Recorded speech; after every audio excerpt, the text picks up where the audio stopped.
Hey guys, welcome to my channel Probest Projects, where I discuss all things pertaining to project management and help you prepare for your CAPM and PMP examinations.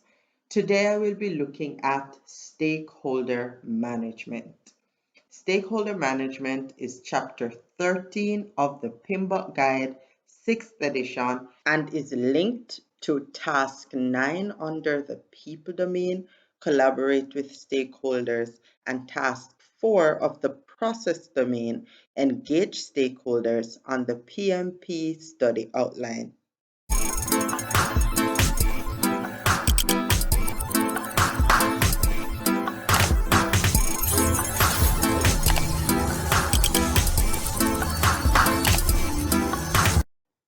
The enablers under task 9 of the people domain are 1.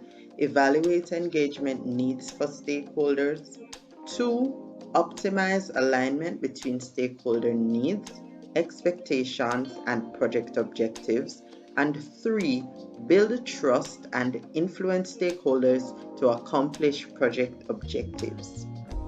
The enablers under task 4 of the process domain are 1. Analyze stakeholders, 2. Categorize stakeholders, 3. Engage stakeholders by category, and 4. Develop, execute, and validate a strategy for stakeholder engagement. These are all topics and issues that are dealt with in stakeholder management. And as we go through the 4 processes under stakeholder management in the PMBOK Guide 6th edition, we'll see exactly how these are all connected and essential to the project manager and the project team's role in executing a project. Let's look at who a stakeholder is. A stakeholder is any person with a vested interest, a stake, who may be affected by or perceived to be affected by the project and its activities. Some stakeholders may have more significant influence on project activities while others do not. Stakeholder identification, engagement, and monitoring are all essential activities to the success of a project. Let's look at some categories of stakeholders. And this is not an exhaustive list. Remember that a stakeholder could be just about anybody who perceives themselves to be affected by the project or whatever product, service, or result that the project will bring about. So here I have employees, investors, suppliers, the community, the government, and customers. Now, these are typical categories of stakeholders. In most projects, you'll find that you have these stakeholders: employees, those people who work for the entity that is, performing the project, those people who are investing money or time, whatever it is, into the project, the suppliers, the people who are providing the resources needed, the community who normally have a direct, impact on the project or is directly impacted by the project. The government, as you know, that there are certain regulations that the project manager and other management, representatives will have to bear in mind while executing this project. And of course, the customer, those people who will be using at the end of the project this product, service, or result, they would be on the receiving end. So stakeholders can fall into varying categories. It is important to identify stakeholders and their stake and begin to engage them early in the project. The first process under stakeholder management is identify stakeholders. And what this process is all about is establishing who stakeholders are and their potential impact to or on the project activities. It includes assessment of stakeholder interest, their power, their influence to project success. This activity, of course, it's performed early in the project, but it's also performed throughout the project. There are certain tools and techniques that I will be zooming in on, that I will be defining for you and discussing a little bit, that I think are very important for you to know going into your exam. One, data gathering. And under data gathering, we'll be looking at brainstorming and an unfamiliar term to many, brainwriting. Also, data representation, and under data representation we're going to be learning about these types: the power interest grid, the stakeholder cube, the salience model, directions of influence. And under data analysis we'll be looking at stakeholder analysis. After applying these tools and techniques, the end result of this process, identify stakeholders, is our stakeholder register, which I'll tell you exactly what that is, and also change requests.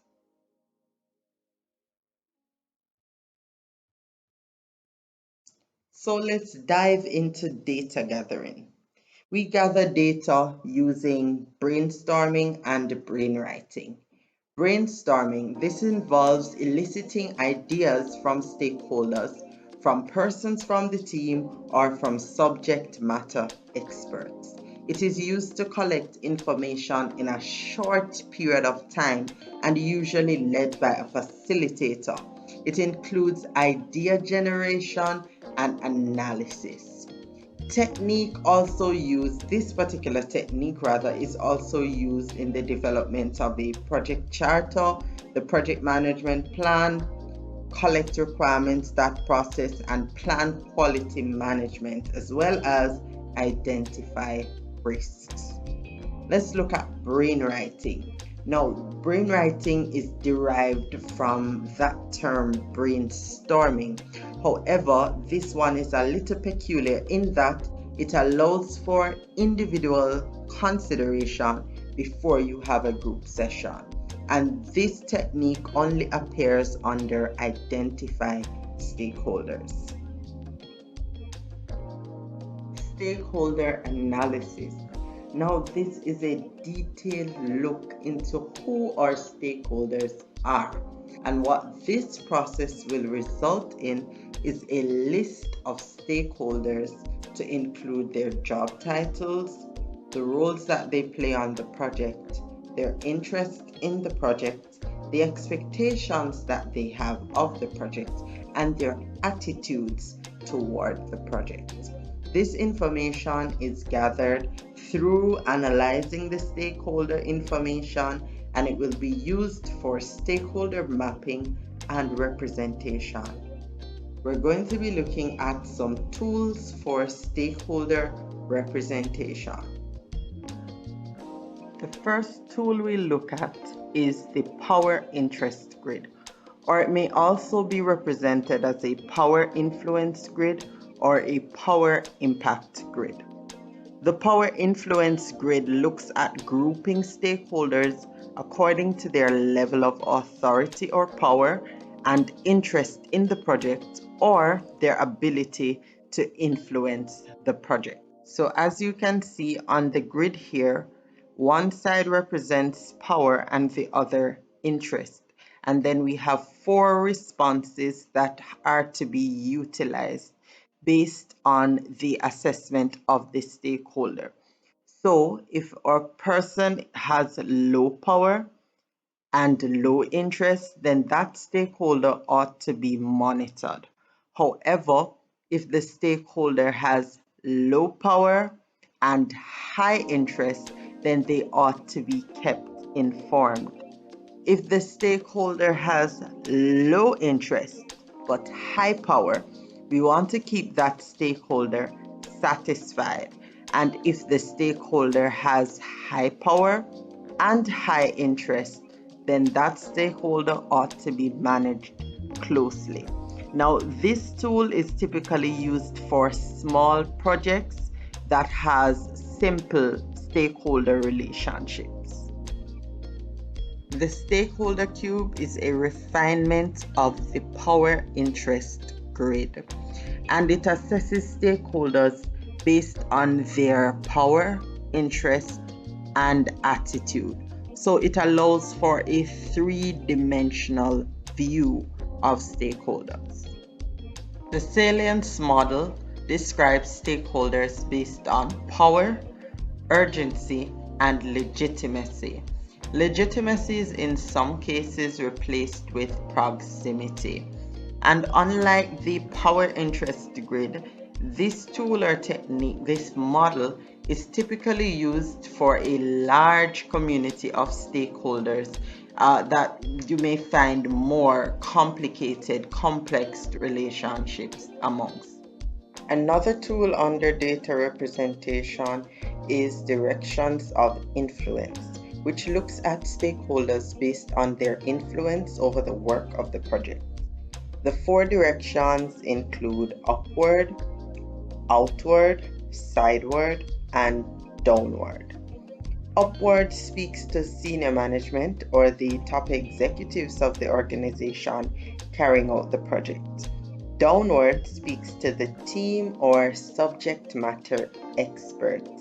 Outward speaks to stakeholders outside of the team or organization.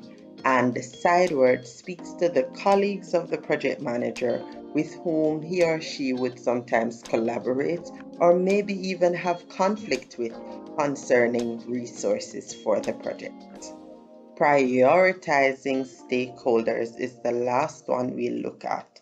And when we say prioritizing, that is examining stakeholders and listing them by order of importance, or you could say ranking them. And of course, this takes into consideration multiple factors. This tool is necessary where there is a large community of stakeholders or frequent stakeholder changes. The output of the Identify Stakeholders process is a stakeholder register. A stakeholder register is a document that includes the following information about stakeholders: their name, job position, location, contact information, requirements, expectations, influence, and classification. Classification may include whether they are internal or external, their impact, influence, power, or interest, and their directions of influence. We looked at what those are earlier in this video. Another output of Identify Stakeholders is a change request. Now, take note of this, that the change request is not issued initially in stakeholder identification. Remember that this is an activity that happens very, very early in the project.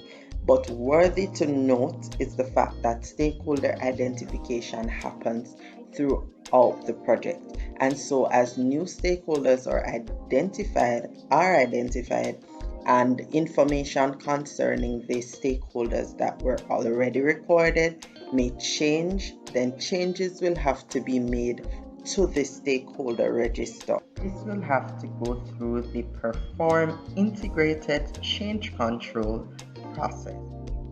Move on to plan stakeholder engagement. Now, this involves determining how to involve, interact with, and overall engage stakeholders based on their classification. Stakeholders are engaged throughout the project. We're going to be zooming in on these tools and techniques as well as the output of this process.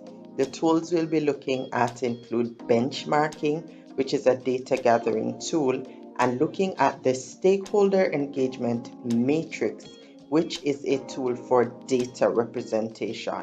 And then, of course, we're going to be looking at the stakeholder engagement plan, which is the output. Benchmarking is a technique used in data gathering that involves comparing the results of stakeholder analysis with information from other projects or other organizations. The Stakeholder Engagement Matrix, a tool for data representation, and it depicts the comparison between current and desired stakeholder engagement levels. The engagement matrix has 5 headings: unaware, resistant, neutral, supportive, and leading. Unaware just speaks to the fact that the stakeholder is not aware of the project or its objectives at all. Resistant means that the stakeholder is aware of the project but is not in agreement. He or she is in opposition to what the project is seeking to do. The neutral speaks to the fact that the individual, the stakeholder, is aware but is neither resistant nor supportive of the project's objectives. Supportive means that the stakeholder is aware of the project, of course, and is willing to do all that he or she can to ensure that the project meets its objectives. And leading speaks to the fact that this stakeholder is not only aware and supportive, but they are playing a lead, a big role in ensuring that this project is executed. Under these 5 headings, there can be 3 possible responses: C for current, D for desired, or CD for current and desired. Current says that this is presently the case. Desired says that this is not the case and this is what we need to work towards. Current plus desired said that this is really where we intended for them to be, and it is actually where they are at. The result of these tools and techniques being applied is a stakeholder engagement plan. The stakeholder engagement plan outlines strategies that are in place to engage, to involve, to even collaborate with stakeholders on project activities. It is updated as necessary throughout the life cycle of the project as new information concerning stakeholders become available. Let's move on to the managed stakeholder engagement process.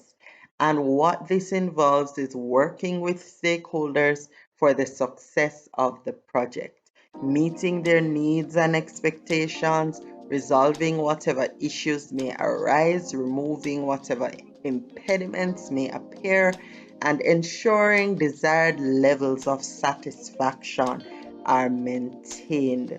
The tools and techniques that are used in this process involve feedback, which is a communication skill.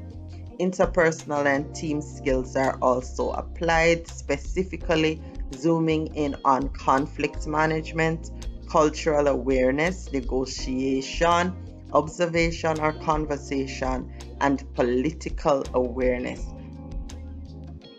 First tool and technique under communication skills, we look at feedback.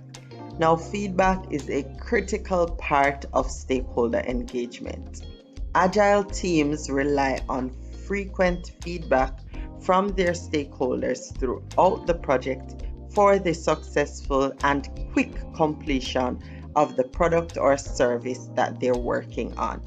Feedback is achieved through having conversations, having discussions, calling meetings, progress reporting, and conducting surveys with stakeholders. The other tool is interpersonal and team skills. The first one is conflict management. I'm going to be dropping a link to a video that I did on conflict management for you to go and check that out. It is mentioned here, but it's also a very massive topic as it relates to roles and responsibilities of the project manager. So I want you to check that out. It is really important that the project manager is able to manage conflict on the team, manage conflict in sessions with stakeholders, so that you can have the outcome being what is desired from the team. Cultural awareness. It's important as well that the project manager is aware of the cultural differences and requirements of stakeholders to be better able to communicate with them. Negotiation skills are also required for them to be able to come to an agreement in these sessions. Observation and conversation is also utilized in the managed stakeholder engagement process, and political awareness. So, what are ground rules? Ground rules outline the expected behavior of team members and stakeholders in engagement settings. These ground rules are typically documented in the team charter so the team can be aware, and no doubt will be communicated to the stakeholders so that they too can be aware of the expectation. The fourth and final process in stakeholder management is monitor stakeholder engagement. And this is about monitoring stakeholder relations and applying fixes where necessary to plans and strategies that have been put in place. The tools and techniques that are used in this process include data analysis, and under data analysis there is alternatives analysis, root cause analysis, and stakeholder analysis. We looked at what stakeholder analysis is and includes when we looked at identify stakeholders.